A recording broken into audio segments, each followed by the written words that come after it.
Hello friends, welcome to village IAS. आज हम एक सवाल पर चर्चा करेंगे। सवाल है, क्या उपराज्यपाल राज्यपाल से ज़्यादा ताकतवर है? तो उत्तर है हाँ।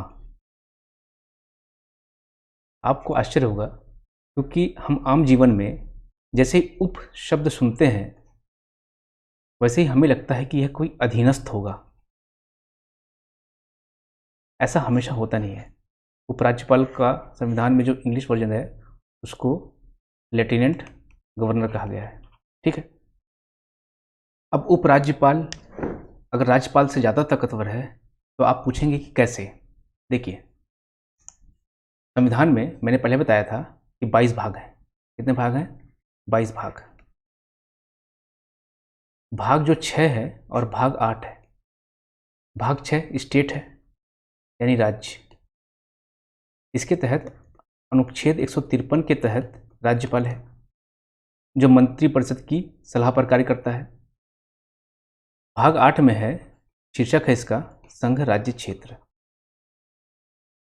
जिसको आप यूटी कहते हैं। यहाँ लेफ्टिनेंट गवर्नर यानी उपराज्यपाल की नियुक्ति होती है। दिल्ली के केस में आपने सुना ही होगा। अब सवाल ये है कि आखिर ऐसा कैसे संभव है कि उपराज्यपाल राज्यपाल से ज़्यादा ताकतवर हो गया। देखिए, संवैधानिक अनुच्छेदों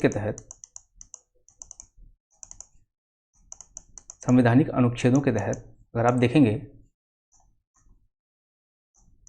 एक मिनट में इसको डिलीट कर देता हूँ। आप देखेंगे कि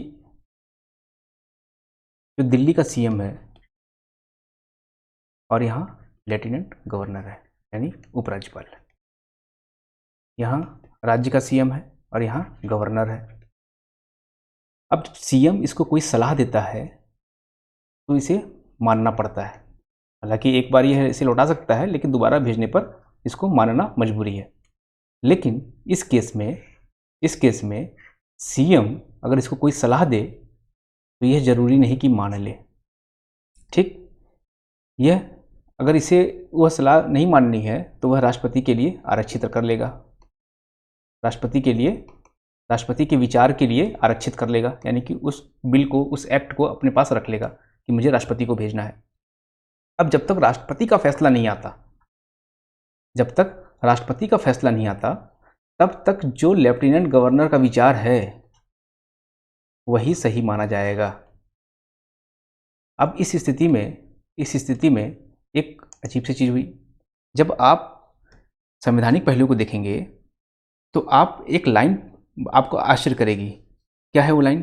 अगर उपराज्यपाल तथा मंत्रिपरिषद, ये दिल्ली की केस में बता रहा हूं मैं, अगर उपराज्यपाल तथा मंत्रिपरिषद के सदस्यों के बीच किसी विषय पर मतभेद हो तो उपराज्यपाल उसे राष्ट्रपति के विनिश्चय के लिए निर्देशित करेगा तथा राष्ट्रपति द्वारा दिए गए विनिश्चय के अनुसार कार्रवाई करेगा। किंतु जब तक राष्ट्रपति विनिश्चय नहीं कर देता तब तक अगर उपराज्यपाल को किसी मामले में लगता है कि उस पर कार्रवाई करना जरूरी है तो वह अपने विवेक के अनुसार उपयुक्त निर्देश देने के लिए सक्षम होगा।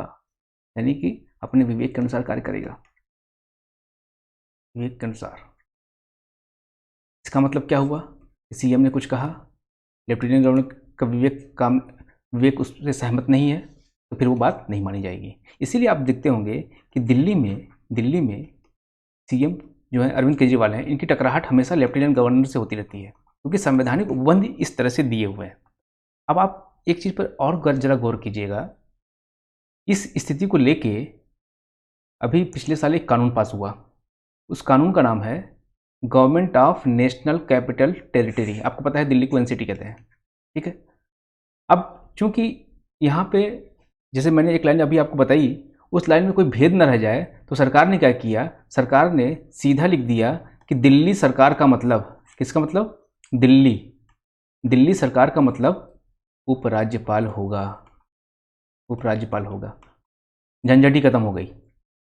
सीएम नहीं होगा, उसकी मंत्रिपरिषद नहीं होगी, सरकार का मतलब क्या होगा? उपराज्यपाल। अब इन सब तथ्यों के आधार पर देखिए, यहां पे लिखा हुआ है कि state the government in the national territory of Delhi meant earth lieutenant governor है। अब इसका अर्थ क्या हुआ, सीधा सा मतलब हुआ इसका ये हुआ कि राज्यपाल की जो स्थिति राज्य में है, उपराज्यपाल की स्थिति वह यूटी में नहीं है, यूटी में ज़्यादा ताकतवर है, क्योंकि हम आम बोलचाल की भाषा में हमेशा उप, जैसे एसपी है तो बोलते हैं डीएसपी, तो डीएसपी इसका अधीन है, ठीक है। डीएम, डीएम, एसडीएम, उप जिलाधिकारी, हमें लगता है कि यह जो है इसके अधीन है। पहली बात तो ये है कि इन दोनों का, ये दोनों अलग अलग बॉडी हैं, ठीक है, पहली बात। और उपराज्यपाल ज़्यादा ताकतवर है, ये जो मैंने आपको संवैधानिक अनुच्छेदों के माध्यम से बता दिया। Thank you for watching village IAS।